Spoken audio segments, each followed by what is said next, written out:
welcome everybody. Time to get in the loop. I am here with Olympian and world champion Clara Brown. Second time we've talked this year, and tons of stuff have happened since last time we've talked. Yes, lots of things. Congratulations. Yeah, you had a killer win, right? Thank you. Yes, I did. Just coming off that a few weeks ago. Nice. How'd that race go? Because that was on home turf, correct? Correct. Yeah. So I had won the World Cup overall title with winning the road race in the last World Cup of the season in Huntsville, Alabama.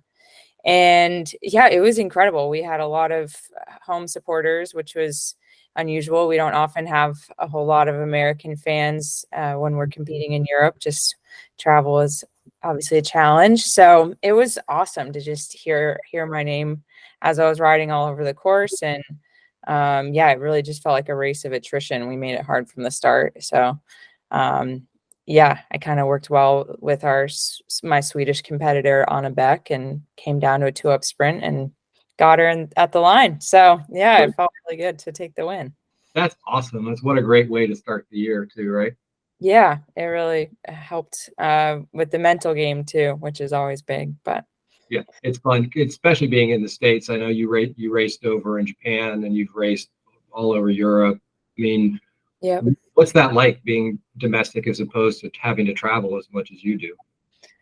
It was a wild experience. Of course, I raced domestically, but just not at the international level as far as competitors. And so when you're racing domestically and the stakes are a little bit lower, you're more comfortable. But then it was just a strange dynamic to have the domestic comforts, and we drove there, and so had quite a few more things, which was also helpful. But then the caliber of the competitors are all what we're used to abroad. So it was a strange dynamic, but I definitely was very excited to not have to cross a lot of time zones and not have a long travel. So yeah, that's awesome. So where's your favorite place that you've raced?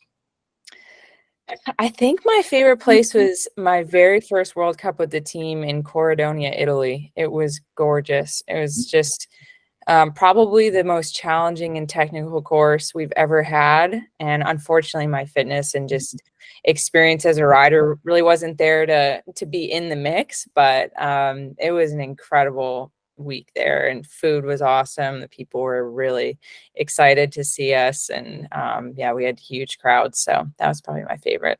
That's phenomenal. So when did you figure out that you were a good bike racer? I think everything started to click Pan Ams of 2019. That was in Lima. Uh-huh. And I had the fitness like a little bit prior. I just didn't have the results, right? And I think it just takes so much time in bike racing. There's so much more than strength. Obviously, there's so much strategy, and that was hard because I was kind of thrown into the deep end when I first joined the team, and it all kind of came together at Pan Ams. I had my first international podium with racing with Team USA, and ended up on the podium 4 times at Pan Ams. So that was such a great kind of confidence boost. And then a week later on the podium again at World Championships. So I felt like it just kind of built on itself, which was really, really exciting as a rider. That's amazing. Did you have similar results or kind of like aha moments in high school, college, kind of where you were kind of like, all right, I'm back. I really feel like I got something here that I can dig my teeth into?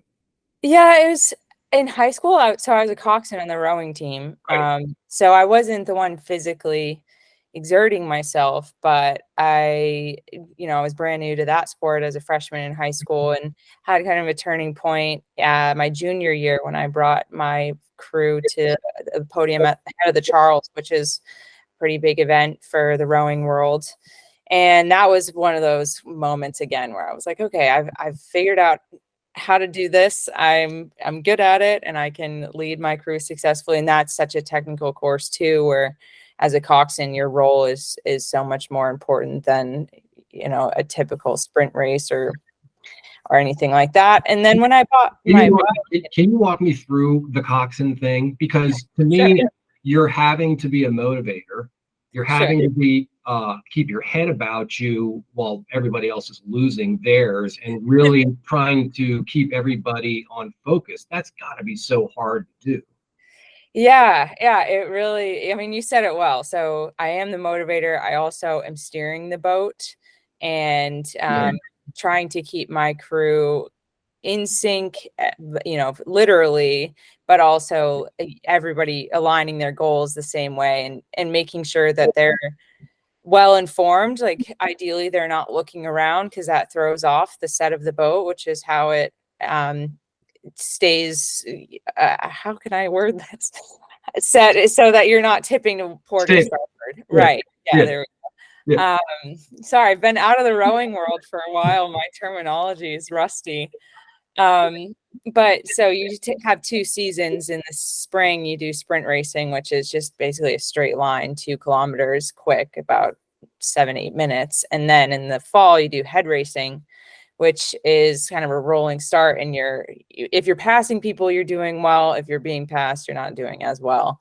And they're longer, you know, I'm trying to remember the distances, but 20-ish minutes. And so steering is quite important as you're meandering through the river and around boats. And it's, yeah, quite the complicated role for a coxswain. And then of course the rowers are like all out for 20 minutes, also suffering. So it's a fun world. It is, but I would think that skill translates into your life as a professional athlete. I mean, there's a lot of skills there that are just kind of made sort of for what you're doing. Yeah, it's interesting. My internal dialogue, I'm almost coxing myself. And so I'll remember kind of what I would say to my crew to motivate them. And of course, that's what comes to mind, that I would motivate myself. I was just not the one physically rowing at that time. But now as I'm riding, yeah, I'm like talking myself through intervals and like, okay, I've made it through the halfway point. And, you know, whatever else comes to mind, really trying to motivate myself to push harder and finish. So yeah, it is interesting how it prepared me. I wouldn't have expected to take on this bike racing path, but. So what were your motivational techniques? Would you just scream at them, or would you use more kind of love? What would you do? I was not a screamer, and I was not gentle. I was very stern. And I was very, I would use a lot of information. So I would use points on the landscape to get, you know, get us past this point that we'd talked about prior. I also really love the technique of counting down loudly. I'd turn up the volume. This is like the mind games. I'd turn up the volume of my speaker so that the other boat could hear me, and start counting each seat that we were passing. And so I just yell like, we're catching 2 seat, we're catching bow, and just getting in their head like, we're passing you guys and we are moving faster. So you were super popular with the other boats is what I'm hearing, right? Yeah, I mean, if we were doing well, of course, like you can't win everything. So yeah, I mean, ideally we would be the ones passing, but yeah, I like a lot of information, and I like to be realistic too. And I would never lie. I think one of my first kind of feedback points from rowers when I was coxing was, don't ever count, say we have 10 strokes to the finish and it ends up being 14 or 13. Like, do not ever underestimate where we are, because that's just horrible. You would way rather say we have 10 to go and we finish on 8 or whatever it may be. So I thought that was also, and don't hit anything, the other big rule in coxing. Seems basic and obvious, but thanks for the tip. There are bridges and things. I mean, it's not hard to do. That's fun. So what was it like growing up in Maine? I mean, I'm very fortunate. It's all I knew, but my family was very active outside and tried to go see as much of the state in New England as we could. So I'm very grateful to have been raised very active. And yeah, I skied in the wintertime and ran and did gymnastics all year round pretty much. So yeah, it was very, very good childhood. Cannot complain. Yeah, we've talked about the fact that, you know, I've got a deep relationship with that state. I love it to death. If I could move Infinit Nutrition, I'd move it to Portland if I could. We'd have you. Yeah, I'm sure you would. No, I would. I tell everybody, Portland is the last undiscovered city in the United States. It is that nice. Yeah, I think it is becoming discovered, but yeah, no, it's the great food, wonderful people, beautiful. What more could you want? Yeah. I lived there for a little while, and all the fish slaughterhouses were still down on the water, so it's changed a bit now. That too, yeah, I made way for the cruise ships, but it's okay. Bringing tourism to the state and more people discover how great it is, so can't So complain. let me ask you a question. With your athletics, you jump on a bike, you don't have the right equipment for your physiology. What did it take to get you to a point where you were actually had a piece of equipment that worked for you? Well, it was a lot of iterating, and I'm still like making changes in my setup as we go. My very first bike, so for background, my right hand doesn't work really at all. I have a little bit of grip strength, but the biggest challenge was just getting shifting and braking functions operational so that I could do it safely and actually do it. So my first bike, we had swapped the brakes. I had left as the rear and then did like a bar end shifter. I just wanted to not go over the handlebars, which in hindsight, I probably should have just had a front brake because you don't have a whole lot of braking power from the rear, but that's all I knew. And it worked fine. And then I discovered a brake splitter, which kind of changed my world. So we initially started with a mechanical splitter where I just was splitting cables and was still on rim brakes. And it basically is just one lever that goes to both brakes and brakes evenly to both. And then the i2, of course, the electronic shifting also just totally revolutionized my riding because you can just program buttons all on the same side. So my left side to operate the front and rear derailleur.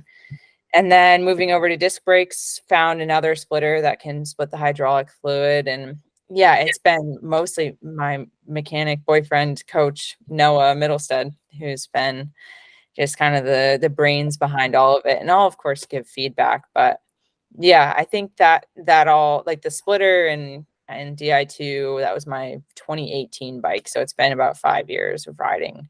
Yeah, because I would be terrified just operating with one brake caliper going. That would be terrifying. Yeah, I'm actually riding a bike right now where we didn't do the splitter. We were experimenting. I just got a new frame and I'm actually not into it at all. It's okay for like riding around here where you don't really have a lot of long, fast descents. But when we were in Italy earlier this year, it was pretty terrifying to do. I don't worry about the normal, just riding around. I worry about the extreme situation where you really need your brakes. And you're going to end up going over top of your handlebars or not stopping, and either are bad. Right. So yeah, we'll put the splitter back on. But it was interesting to try. It's just the splitter is of course more finicky, and when I'm traveling and need parts or something goes wrong, it's just more complicated. So we were just seeing if we could simplify it and if I'd be okay with just one brake, and it has not been that fun. So we're gonna put the splitter back on. So not to be too geeky, so on your crank size too, you're having to compensate for some loss of muscle in one of your legs, correct? So so you went shorter as opposed to longer. The short cranks have also been revolutionary for me, and actually would like to go even shorter. I currently have 150 millimeter cranks in all of my bikes. Ideally would go shorter to like 145s, but there aren't any power meters other than pedals that are compatible with any options on the market right now. So I'll stick with the 150s, I think. But basically, like my right hip flexor and most of my right leg is pretty impaired from my spinal cord injury. So I have trouble coming up over the top of the pedal stroke. And so when I went to shorter cranks, it reduced the hip angle and allowed me to mitigate that dead spot. And it's been incredibly helpful. I have a lot closer of a balance between my left and right power, which was pretty extreme when I was riding 170s or whatever I started on. So yeah, it's been great. And I think the industry is kind of moving that direction for more and more people to ride short cranks. Just they're so many proven benefits. So really interesting. Yeah, it's always a conversation I have with triathletes, because right. I rode 180s for a while. Oh my gosh. You know, but my thinking on it always, the longer the lever, the more power is generated. I mean, if the reason why levers are long is because you can generate more force. So just in my head, that's where I've always been. I've never been a 120 cadence person anyway. So. Yeah, honestly, this like is getting into the tech side that I don't quite understand. I just know that the short cranks have changed my riding, and yeah, I can't There, really comment beyond. I there understand you the logic. Yeah, I think the studies have proven otherwise in this instance. But go. So boyfriend aside, who's been the most important really or influence on your life? in the world of cycling or just life in general? Life in general.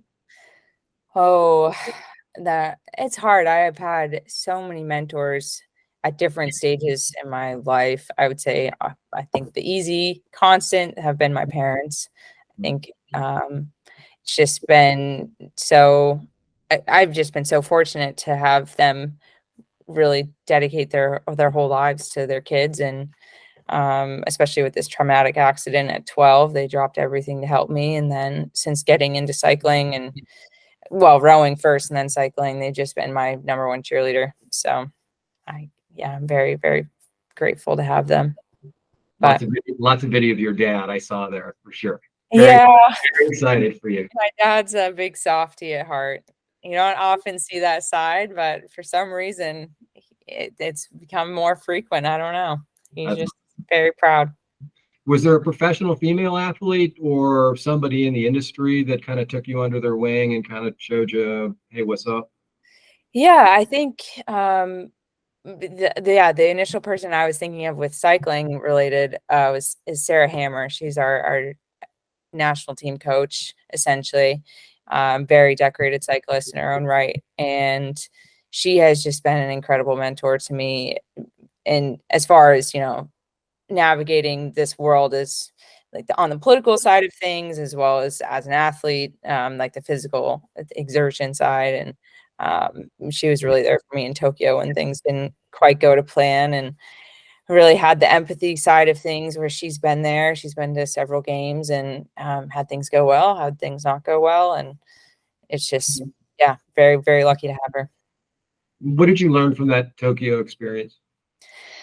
Oh, I know, sorry. Okay, hey, everything else has been like you've had yeah, success. I mean, really, you've I had mean, pretty incredible yeah, success, and that may have been a low spot, and that's one of the for sure. I one of think the few. that was the lowest part of my career so far. I had come in, of course, we know the games were postponed, but in early 2020, right before COVID, I had just won my first 2 world titles on the track and felt like I was at a career high point. I'd earned my spot on Team USA toward Tokyo and was just excited to keep making progress leading into the games. And then with the postponement, I really took that and just put my head down and trained. And I was so much stronger than I ever could have imagined going into the games when they finally came in 2021, and just had like the month leading up, like some really strange neurological symptoms in my right leg and like unexplainable pain and weakness. And I got there and just kind of tried to block it out. And of course, like it really did not perform to the extent that I had. And it was really hard because I was incoming world champion and had all of this pressure on myself. And I think the team had expectations too. And I just couldn't really explain what was happening other than I just wasn't performing and I wasn't feeling like myself. And I just started spiraling of like, what am I doing wrong? Why was I training so well all the way up until a month ago? And what can we do differently? So yeah, I mean, I can't be disappointed. I made the finals for the pursuit, which was the first day of competition, and I ended up 4th.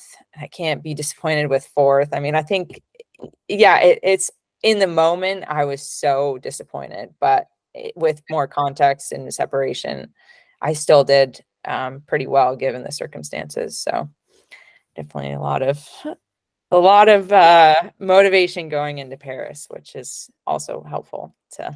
You know, for me personally, the hardest moments for me have been the greatest teaching moments also. So, and that could be for relationships as well as things and things like that. So, Right. what do you take out of an experience like that? Well, I think it's really important to surround yourself with people to lean on. I think that was massive for me. And one of the challenges was that I had a lot of people in my circle that I could lean on, but we were 14 hours apart, ish, between Japan and the US. And so it was really tough to not have the access to all of these people at home. And of course, with the COVID situation as well, we didn't have any spectators. So typically I have my family and Noah around to be able to lean on in person, and just didn't have that. So I think just reinforcing the importance of having a good team around you, and really appreciating when they are there. Yeah. Okay. So we're no more COVID. That's the main message I'm getting out of that. Well, and yeah, I think I don't know. Also, just how lucky we are in this day and age to have the technology to be able to be in touch with people across the world. And yeah, it's just, even still, 14 hours off is hard. Yeah, indeed. So obviously the next Olympics is right in your target, I would be thinking. So what's kind of the plan? You've got I'm sure, a plan in place, being the good coxswain that you are. Type A personality, all of it. Yeah, I mean, looking at it short term, or at least taking it step by step, my next major competition is World Championships in Glasgow, which I'm actually looking forward to quite a bit. It'll be the first time all cycling disciplines combined share World Championships. So we'll be there with all of our Olympic counterparts. So we'll have a lot of opportunity to meet other athletes and spectate and all the things. So that's so cool. That is absolutely cool. That's great. Yeah, we're really excited. And so yeah, I'm currently a world champion in the time trial, so I'm looking to defend that title this summer. So that's kind of my main focus for this August. And then hopefully that will be a performance that kind of carries momentum into next year. And I'm not entirely sure what our selection procedures are to actually qualify for the team, but I'd hope that puts me in a good spot to be selected. Nice. Can you talk a little bit about your diet and what it is you like to eat, what it is that you like to eat too much that you got to stay away from it, that kind of stuff? Yeah. As an endurance athlete, all the carbs. Yeah. I am vegetarian, and I also have quite a few food allergies, so it makes eating on the go a little bit more challenging, but it's doable. So most mornings I have big breakfast of pancakes. I love pancakes. I'm very specific. I don't know, or oatmeal if not. A lot of carbs before my day of training, and then all the Infinit and candy as possible on the bike. And then candy of choice. It varies. I would say right now probably Albanese gummy bears. Very specific. Oh, nice. I think they're out of Indiana. They're definitely domestic. I'm gonna go look at them. I was Swedish Fish guy for quite a while. Yeah, I eat a lot of Swedish Fish, Sour Patch, watermelons I really like.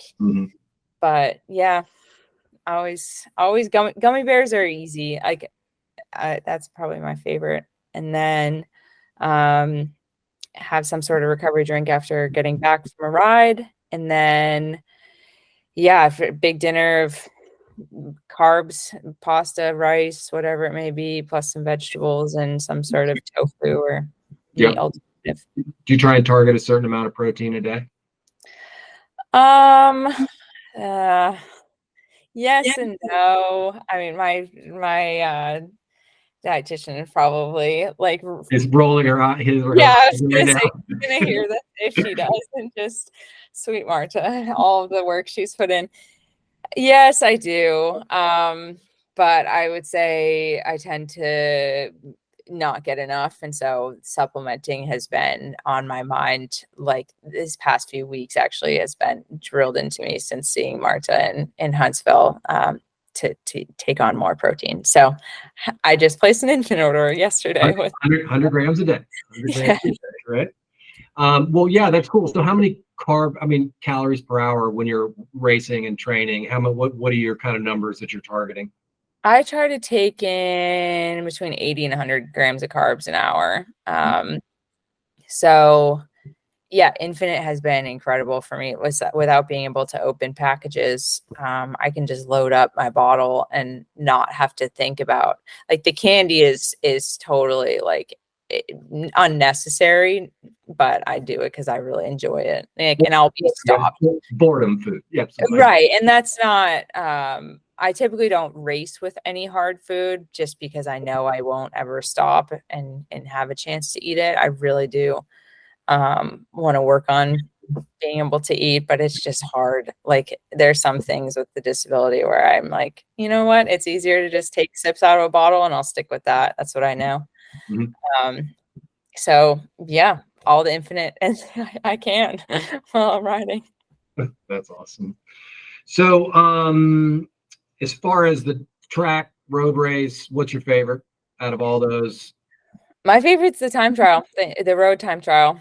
Yeah. I really like to just push myself, and I really like this.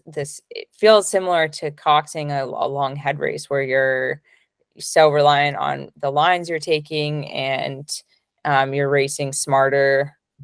It's just like you against the clock. I really enjoy that. What's the distance? For us, we typically do, wow, what are we doing? I think 40K? No, we're shorter than that. It's roughly about half an hour. I'm Okay. trying to, yeah, around 10 miles. 10 miles. Oh, no, longer. Sorry. Well, 30 minutes hard sounds really hard.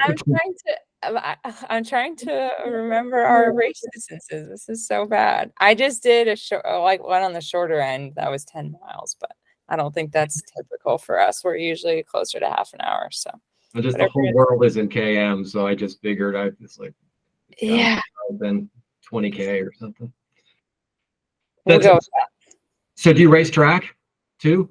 I do. I have historically. I will not this upcoming season. World Championships are all combined, and I just wanted to go all in on the road time trial. So it would have been just too much to try and be ready for both. And I am not living at a track anymore, so it would have been a lot of travel to get to and from LA where we do our camps. So we'll see for Paris. And I will also see for Pan Am's this November and just see if that makes sense to try and race both. Well, we have 3 tracks out here, 1 in Indianapolis and 2 in Chicago. You can come out to the and train. I would love to. All right, we'll do that.